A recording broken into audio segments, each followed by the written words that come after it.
Hi everyone, you're welcome to Freedom Friday here on Luminara TV. My name is Stephen Oyedemi, and today I'll be having a very special guest with me to discuss Nigeria at 61. Our topic of conversation is freedom in Nigeria, governance, economy and innovation. Ajibola Adigun is a policy analyst, and he will be joining me right now. So Ajibola Adigun, it's nice to have you. Well, thank you very much for having me. All right, so it's 61 years after Nigeria gained its independence, and we can see that the country has not lived up to expectation in terms of securing citizens and ensuring that we have a kind of economy that helps the people to meet their basic needs. What do you think is wrong with the country, and what do you think that we Nigerians can do to put the country on the right path? First off, there are several things wrong with the country. As everyone can see, the inflation rate is going into the skies. The life of the average citizen is not getting any better. 61 years down the road, we still have a long way to go, and we have not even started. One of the things that is really wrong with the country is clearly the problem of leadership, and the buck stops on the table of the leader.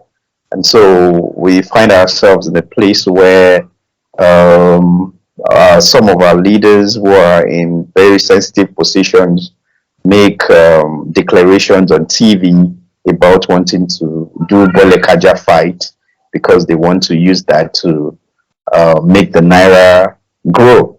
And that's just sad, because it has repercussions into the pockets of the everyday Nigerian.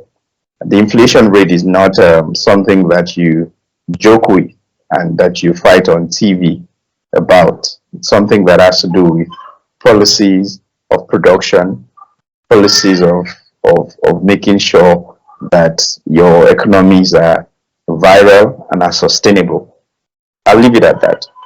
Yeah, so talking about leadership, most of the times we tend to look at our leadership program from the federal level, and oftentimes a lot of Nigerians ignore what is obtainable at the subnational level. So what do you think we should do in terms of holding government accountable, not just at the federal level, which oftentimes is not that effective, but also at the subnational levels in terms of local governments and state governments? Yeah, so the institutional arrangement of the country really has to be looked into. Several sectors have been clamoring for this in the guise of restructuring, in the guise of fiscal federalism, in the guise of state policing, and all of that. One thing that is sure is that Nigeria needs to be restructured. It's like the head is way bigger than the body, like a sick hydrocephalic child. So it is one thing to wish and pray for Nigeria to be better and to reconstitute the institutional arrangement, but the way it is going nowhere. So we first have to really find a way to redefine this institutional arrangement so that every state works for the benefit of its own citizens, and then we can get the security that we deserve in order to thrive in the country. Yeah, I really do hope that we begin to look at things in that direction. But overall, how would you rate Nigeria in terms of individual freedom and economic freedom? Are we even free at all? Well, sincerely, we must understand that in a country where there are arbitrary positions, where there are clampdowns on financial institutions, there are freezing of accounts, one must know that that's not a free country, where there are media gags, where where the national the NBC is clamping down on media organizations, where the police do arbitrary arrests, where citizens spend a lot of time in jail without trial. That's not a free country, and we would hope that going forward we'll do better. Yeah, so Nigeria is really not a free country, and we really need to do much more than we are currently doing. So now looking at the economy, because the economy is like the source of livelihood for most of the people, and people depend on an economy that is robust, that's working well for them to survive. So as a country right now, we are importing so much and exporting so less. The unemployment rate is very high. The naira is losing its value very rapidly. Are all of these, are they in any way connected to how free or how unfree we are as a country? Definitely, there's no doubt about it that freedom by itself entails helps prosperity. It's only in entrenched freedoms that we get economic benefits. The freedom to trade, the freedom of expression, the freedom to associate with oneself, all of these freedoms are really tied to economic prosperities. And you cannot have one without the other. Freedoms are very essential to human prosperity. No doubt about it. To give you an example, the freedom of speech is at the root of media license and media freedom. Without that, we cannot have a thriving media space. Without a thriving media space, we cannot have a thriving democracy. Without a thriving democracy, we cannot have a well-educated and a well-informed citizenry to push prosperity forward. And that's just an example. So really, all of these things are actually quite connected. We cannot achieve one in isolation. All of them have to be achieved all together, so we can increase prosperity in the country. Before I go on to trying to increase prosperity and how the country, the disposition of the federal government towards innovations, especially in the areas of fintech and blockchain technology. Do you think the victims of NSAs that happened last year are going to get, have been getting justice so far, or are going to get justice as we mark 1 year, anniversary of the attack that happened at Lekki later this month?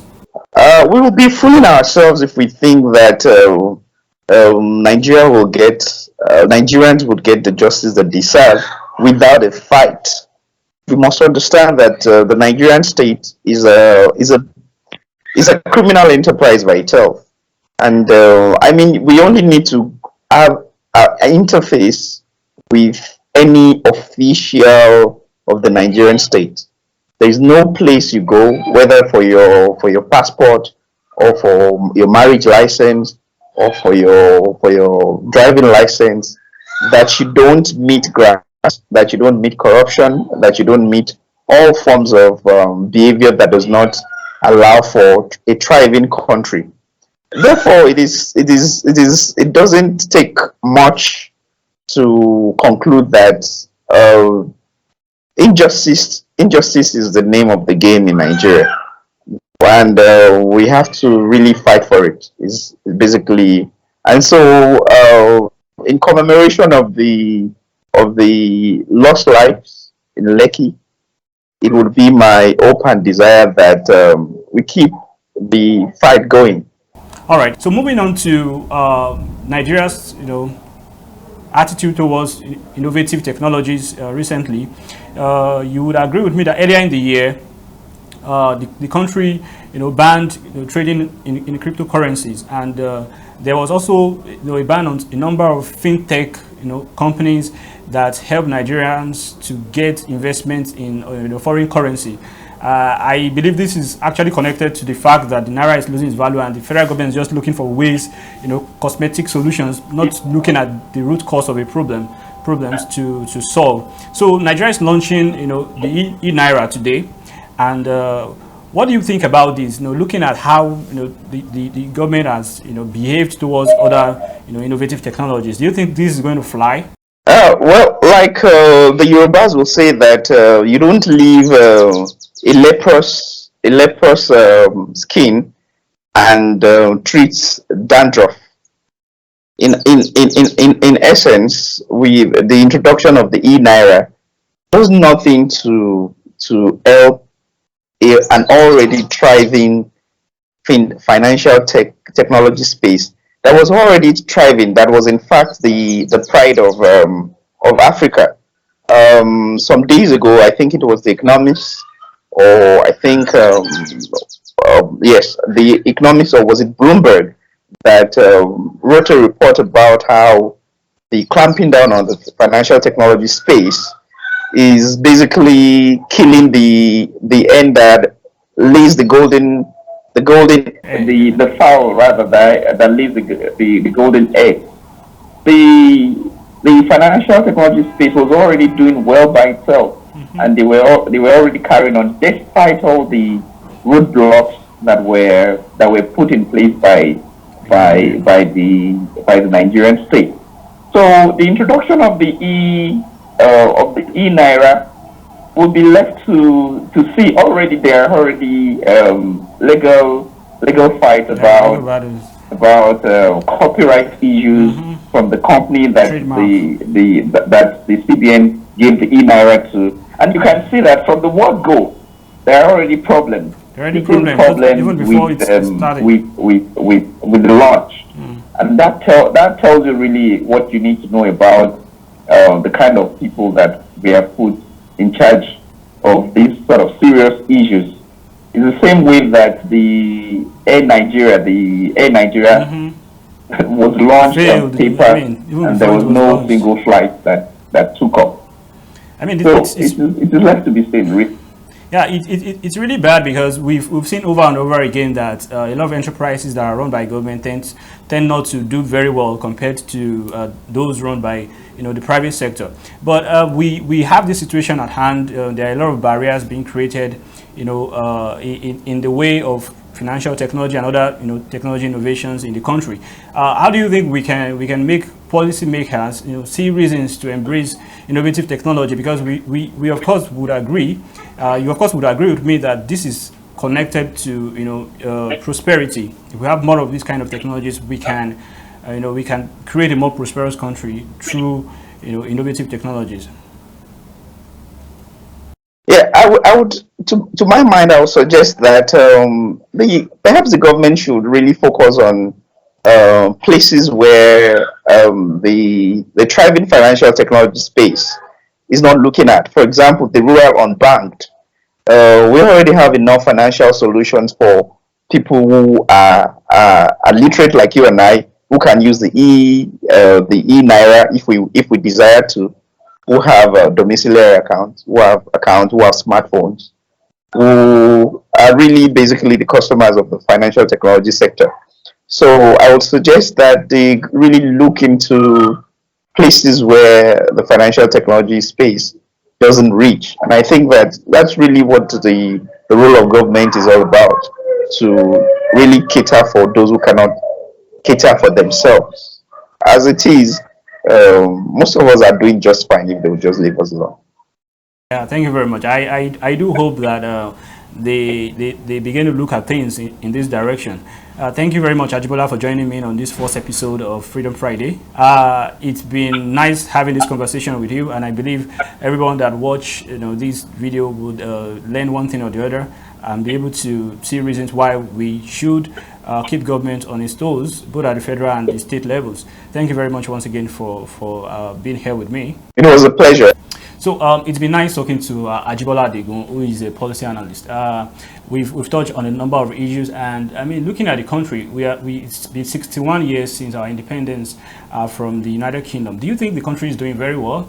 Please add your comments in the comment section, and please like and share with your friends.